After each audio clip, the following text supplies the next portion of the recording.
Guys, zvakaoma zviri mumastreets ahead of the elections.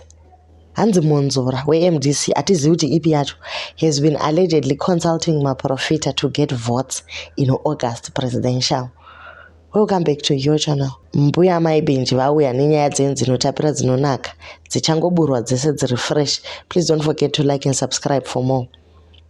So a chart has been leaked with Mwonzora offering makomichi inganga yemurain or muprofita a huge chunk of cash for helping him to win at least 1% zvayo kuita ndane yadzi.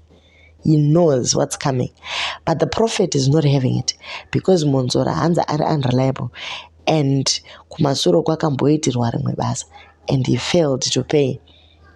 Saka makomichi is not having it zvachose, but now makomichi has been threatened since Mwonzora has the tools and sekuru vakutotya, so vakuramba nyaya yacho despite the screenshot.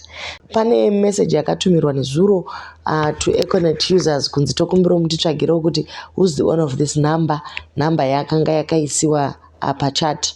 So people searched, munongozama netizens, they searched and then they found out kuti iri kubuda kuoffice kwaDhagi.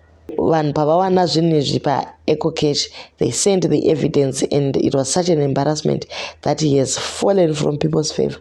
Ameno chero akawana 1 vote. Musakamwa kuti Mwonzora uyu ndiye uye akamboedza kustopa election or to postpone it because he wasn't prepared as yet.